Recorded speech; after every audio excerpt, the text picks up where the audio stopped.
ഈശോ മിശിഹായ്ക്ക് സ്തുതിയായിരിക്കട്ടെ. എല്ലാവരെയും പുതിയൊരു ദിവസത്തിലേക്ക് സ്നേഹപൂർവ്വം ക്ഷണിക്കുന്നു. നമ്മുടെ ബൈബിൾ വായന നല്ല രീതിയിൽ മുന്നോട്ട് പോകുന്നു.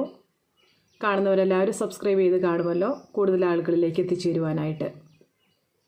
നമുക്ക് ഇന്നത്തെ വചനവായന ആരംഭിച്ചാലോ? ഇന്ന് നമ്മൾ വായിക്കാൻ പോകുന്നത് വിശുദ്ധ മർക്കോസ് ശ്ലീഹ അറിയിച്ച സുവിശേഷം അധ്യായം 5. പിശാച് ബാധിതനെ സുഖപ്പെടുത്തുന്നു. അവർ കടലിൻ്റെ മറുകരയിൽ ഗരസേനരുടെ നാട്ടിലെത്തി. അവൻ വഞ്ചിയിൽ നിന്ന് ഇറങ്ങിയ ഉടനെ അശുദ്ധാത്മാവ് ബാധിച്ച ഒരുവൻ ശവകുടീരങ്ങൾക്കിടയിൽ നിന്ന് എതിരെ വന്നു. ശവകുടീരങ്ങൾക്കിടയിൽ താമസിച്ചിരുന്ന അവനെ ചങ്ങല കൊണ്ടുപോലും ബന്ധിച്ചിടാൻ കഴിഞ്ഞിരുന്നില്ല. പലപ്പോഴും അവനെ കാൽവിലങ്ങുകളാലും ചങ്ങലകളാലും ബന്ധിച്ചിരുന്നുവെങ്കിലും അവൻ ചങ്ങലകൾ വലിച്ചു പൊട്ടിക്കുകയും കാൽവിലങ്ങുകൾ തകർത്തു കളയുകയും ചെയ്തിരുന്നു. അവനെ ഒതുക്കി നിർത്താൻ ആർക്കും കഴിഞ്ഞിരുന്നില്ല. രാപ്പകൽ അവൻ കല്ലറകൾക്കിടയിലും മലകളിലുമായിരുന്നു. അവൻ അലറി വിളിക്കുകയും കല്ലുകൊണ്ട് തന്നെ മുറിപ്പെടുത്തുകയും ചെയ്തിരുന്നു. അകലെ വെച്ച് തന്നെ അവൻ യേശുവിനെ കണ്ട് ഓടി വന്നവനെ പ്രണമിച്ചു. ഉച്ചത്തിൽ നിലവിളിച്ചുകൊണ്ട് അവൻ പറഞ്ഞു, മഹോന്നതനായ ദൈവത്തിൻ്റെ പുത്ര യേശുവേ, അങ്ങ് എൻ്റെ കാര്യത്തിൽ എന്തിനിടപെടുന്നു? ദൈവത്തെക്കൊണ്ട് ആണയിട്ട് ഞാൻ അങ്ങയോട് അപേക്ഷിക്കുന്നു, അങ്ങ് എന്നെ പീഡിപ്പിക്കരുതേ. കാരണം അശുദ്ധാത്മാവെ, ആ മനുഷ്യരിൽ നിന്ന് പുറത്തു വരുമെന്ന് യേശു ആജ്ഞാപിച്ചിരുന്നു. നിന്റെ പേരെന്താണ്? യേശു ചോദിച്ചു. അവൻ പറഞ്ഞു, എൻ്റെ പേര് ലെഗിയോൻ. ഞങ്ങൾ അനേകം പേരുണ്ട്, തങ്ങളെ നാട്ടിൽ നിന്ന് പുറത്താക്കരുതേ എന്ന് അവൻ കേണപേക്ഷിച്ചു. വലിയൊരു പന്നിക്കൂട്ടം മലയരികിൽ മേയുന്നുണ്ടായിരുന്നു.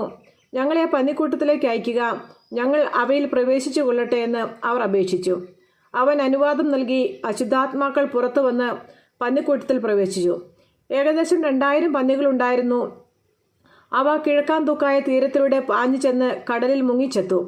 പന്നികളെ മേയിച്ചുകൊണ്ടിരുന്നവർ ഓടിപ്പോയി നഗരങ്ങളിൽ നാട്ടുംപുറങ്ങളിലും വിവരമറിയിച്ചു. സംഭവിച്ചു എന്തെന്ന് കാണാൻ ജനങ്ങൾ വന്നുകൂടി. അവർ യേശുവിൻ്റെ അടുത്തെത്തി. ലെഗ്യോൻ ആവേശിച്ചിരുന്ന പിശാചുബാധിതൻ വസ്ത്രം ധരിച്ച് സുബോധത്തോടെ അവിടെ ഇരിക്കുന്നത് കണ്ടു. അവർ ഭയപ്പെട്ടു. പിശാചുബാധിതനും പന്നികൾക്കും സംഭവിച്ചത് കണ്ടവർ അക്കാര്യങ്ങൾ ജനങ്ങളോട് പറഞ്ഞു. തങ്ങളുടെ പ്രദേശം വിട്ടു പോകണമെന്ന് അവർ യേശുവിനോട് അപേക്ഷിച്ചു.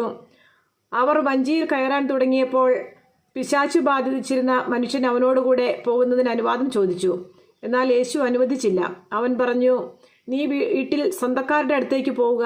കർത്താവ് നിനക്ക് വേണ്ടി എന്തെല്ലാം പ്രവർത്തിച്ചുവെന്നും എങ്ങനെ നിന്നോട് കരുണ കാണിച്ചുവെന്നും അവരെ അറിയിക്കുക. അവൻ പോയി യേശു തനിക്ക് വേണ്ടി എന്തെല്ലാം ചെയ്തെന്ന് ദെക്കാപോളിസിൽ പ്രഘോഷിക്കുവാൻ തുടങ്ങി. ജനങ്ങൾ അത്ഭുതപ്പെട്ടു. രക്തസ്രാവക്കാരി ജായിറോസിൻ്റെ മകൾ. യേശു വീണ്ടും വഞ്ചിയിൽ മറുകരയെത്തിയപ്പോൾ ഒരു വലിയ ജനക്കൂട്ടം അവന് ചുറ്റും കൂടി. അവൻ കടൽ തീരത്ത് നിൽക്കുകയായിരുന്നു. അപ്പോൾ സിനഗോഗ് അധികാരികളിൽ ഒരുവനായ ജായിറോസ് അവിടെ വന്നു. അവൻ യേശുവിനെ കണ്ട് കാൽക്കൽ വീണ് അപേക്ഷിച്ചു, എൻ്റെ കൊച്ചുമകൾ മരിക്കാറായി കിടക്കുന്നു. അങ്ങ് വന്ന് അവളുടെ മേൽ കൈകൾ വെച്ച് രോഗം മാറ്റി അവളെ ജീവിപ്പിക്കണമേ. യേശു അവൻ്റെ കൂടെ പോയി. വലിയൊരു ജനക്കൂട്ടം തിങ്ങിഞ്ഞെരുങ്ങി പിന്തുടർന്നു. 12 വർഷമായി രക്തസ്രാവമുള്ള ഒരു സ്ത്രീ ഉണ്ടായിരുന്നു. പല വൈദ്യന്മാരുടെ അടുത്തുപോയി വളരെ കഷ്ടപ്പെടുകയും കൈവശമുള്ളതെല്ലാം ചെലവഴിക്കുകയും ചെയ്തിട്ടും അവളുടെ സ്ഥിതി മെച്ചപ്പെടുകയല്ല, കൂടുതൽ മോശമാവുകയാണ് ചെയ്തത്. അവൾ യേശുവിനെക്കുറിച്ച് കേട്ടിരുന്നു.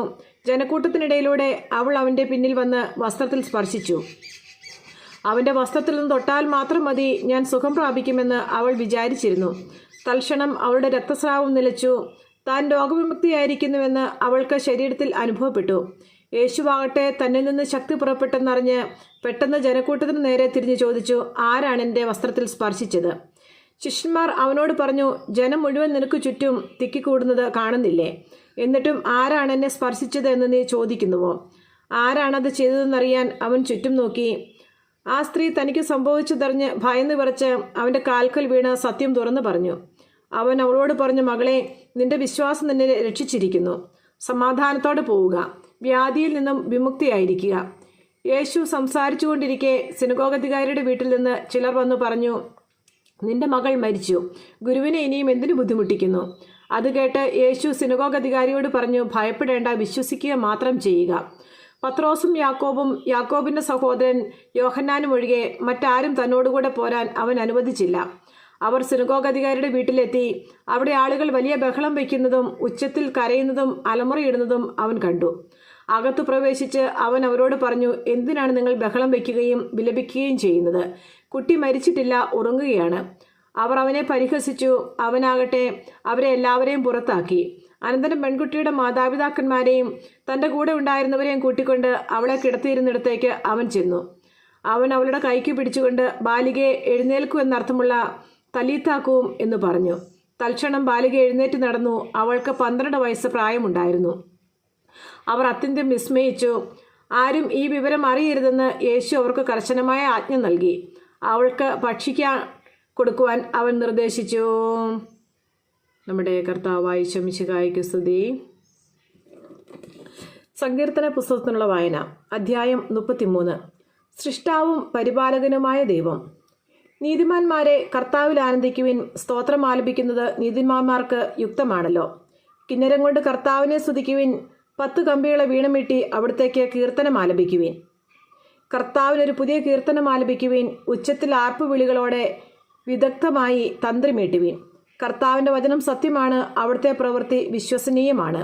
അവിടുന്ന് നീതിയും ന്യായവും ഇഷ്ടപ്പെടുന്നു. കർത്താവിൻ്റെ കാരുണ്യം കൊണ്ട് ഭൂമി നിറഞ്ഞിരിക്കുന്നു. കർത്താവിൻ്റെ വചനത്താൽ ആകാശം നിർമ്മിക്കപ്പെട്ടു. അവിടുത്തെ കൽപ്പനയാൽ ആകാശഗോളങ്ങളും. അവിടുന്ന് സമുദ്രജലത്തെ ഒരുമിച്ച് കൂട്ടി. ആഴങ്ങളെ അവിടുന്ന് കലവറകളിൽ സംഭരിച്ചു. ഭൂമി മുഴുവൻ കർത്താവിനെ ഭയപ്പെടട്ടെ. ഭൂവാസികൾ അവിടുത്തെ മുമ്പിൽ ഭയത്തോടെ നിൽക്കട്ടെ. അവിടുന്ന് അരുളി ചെയ്തു, ലോകമുണ്ടായി. അവിടുന്ന് കൽപ്പിച്ചു, അത് സുസ്ഥാപിതമായി.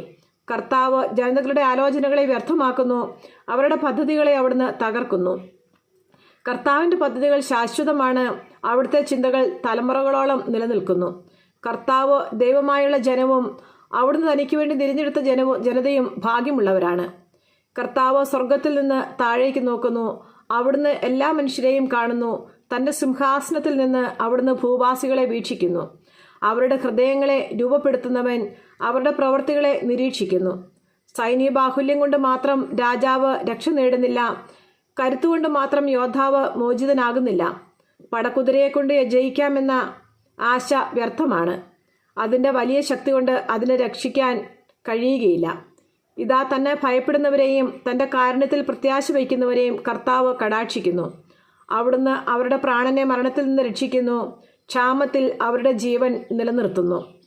നാം കർത്താവിന് വേണ്ടി കാത്തിരിക്കുന്നു. അവിടുന്നാണ് നമ്മുടെ സഹായവും പരിചയവും.